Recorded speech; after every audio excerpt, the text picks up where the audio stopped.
तेरा दिल करता कि तू रात को जब ड्यूटी से, मैं कहा करता हूं कि यार को तो हम फोन करते हैं, यार आज रोटी ना खाना, आज मैं आऊंगा मगरिब के बाद और चलेंगे इकट्ठे खाना खाने। यार को तो फोन किया, काश तू बूढ़े बाप को भी फोन करता कि अब्बा जी आज रोटी ना खाना, आज मैं आऊंगा तो मिल के खाएंगे, आज ना मैं आपकी पसंद की चीज लाऊंगा। तो अम्मा को भी कभी फोन करता कि अम्मा तू जरा रुकना, खाना ना खाना। मैं कहा करता हूं कि सिर्फ नंबर भी लगाओ ना कभी माँ बाप के लिए, नंबर टांगने के लिए। और रात को बच्चा आए ना फारिग हो के काम काज से, तो नंबर डालने के लिए भी माँ के पास, अम्मा ये जरा पैर निकालना रजाई से थोड़े दबा दूं। तो अम्मा कहती जा मेरा पुत्र तू थकिया है, मैं कदों काम लगी सा। नहीं अम्मा बात बेशक नंबर ही टांग रहा हूं, दो पैरों को हाथ मार देना तो तू तो सो गया जाके। अम्मा कहती जा जा बा ठीक हो गया, मैं कौन सा काम जा तू। लेकिन तुझे पता नहीं ये काम तूने कर दिया, तेरे लिए दुआओं का खजाना खुल गया। जब तू जाएगा ना कभी वापस आके पलट के तकिए पे उसका सर देखना, सारा आंसुओं से भीगा हुआ होगा, सारा तकिया भीगा होगा, और अम्मा दुआ कर रही होगी या अल्लाह ऐसी औलाद सबको अता फरमा। और फिर सवेरे जितनी औरतें आएंगी ना घर में, अम्मा सबको कहेगी मेरा बेटा बड़ा नेक है, थका हुआ आता है फिर भी मुझे दबा के सोता है, बूढ़ा बाप तेरा इंतजार कर रहा है सारा दिन। हुजूर ने रिश्तों को वकार दिया, रिश्तों को इज्जत दी। नबी पाक ने हर दुनिया के मुआशरे से ताल्लुक रखने वाले हर गिरोह को मेरे महबूब ने बावकार कर दिया।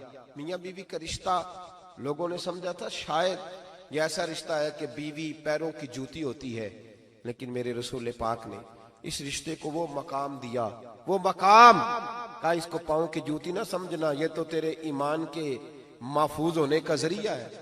फरमाया जिसने निकाह कर लिया उसका ईमान महफूज हो गया। तेरी बीवी ये तेरे ईमान के, कितनी बड़ी बात, कितनी बड़ी। हजरत अल्लामा यूसुफ नभानी ने हदीस लिखी है जवाहिरुल बिहार में, हजरत आयशा सिद्दीका रदी अल्लाह ताला अन्हा कहती है नबी पाक सल्लल्लाहु अलैहि वसल्लम ना घर आए, हुजूर को कोई काम था, जल्दी से हुजूर आए, जल्दी से कोई चीज उठाई और नबी पाक जाने लगे, जल्दी से हुजूर आए, कोई चीज उठा के ना तो हुजूर जाने लगे। जनाब आयशा सिद्दीका कहती हैं आज ना हुजूर का मूड मुबारक बड़ा अच्छा था, अक्सर तो गमे उम्मत परेशान रखता था ना नबी पाक, आज मूड ना हुजूर का बड़ा, समझ आ रही है मेरी बातों की, आज हुजूर का चेहरा बड़ा मैं खिला खिला देख रही थी।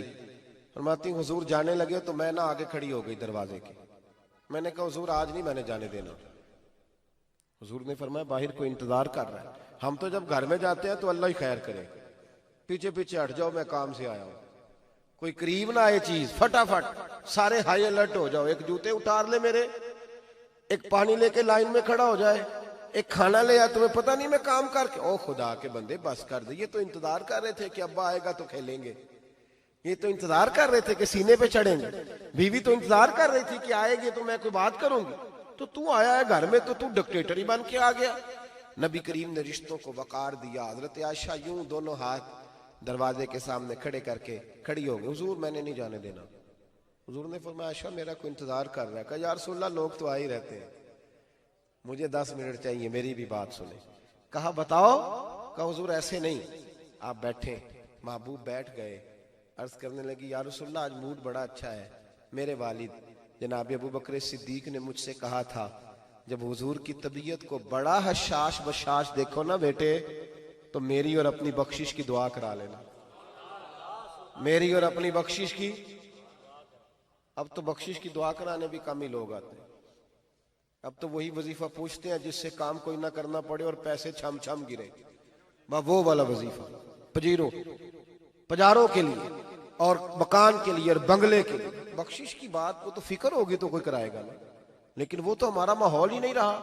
हजरत आयशा ने अर्ज की कि मेरे वालिद ने कहा था जब हुजूर की तबीयत बड़ी अच्छी है, शाश बशाश देखो, मेरी और अपनी बख्शिश की दुआ करा लेना। तो नबी करीम बैठ गए, हुजूर ने हाथ उठाए, नबी पाक ने दुआ मांगनी शुरू कर दी। कहा या अल्लाह आयशा और अबू बकर को इज्जत वाली जिंदगी अता फरमा, या अल्लाह इनका हिसाब कयामत में आसान फरमा। और फिर कहा ऐ अल्लाह इन्हें बगैर हिसाब ही जन्नत अता फरमा। जब ये लफ्ज कहना तो जनाब आयशा रोने लगी। उनका सारा पल्लू आंसुओं से भीग गया। फरमाती हैं हुजूर उठ के जाने लगे, खुश हो गई हो हुजूर, हो गई हो, जाने लगे ना दरवाजे पे, तो महबूब फिर लौट आए। फरमाया शाह मेरी दुआ सुन के रो रही हो? कसम अल्लाह की इज्जत की, मैं अपने हर उम्मती के लिए यही दुआ दिन में 2 मरतबा मांगा कर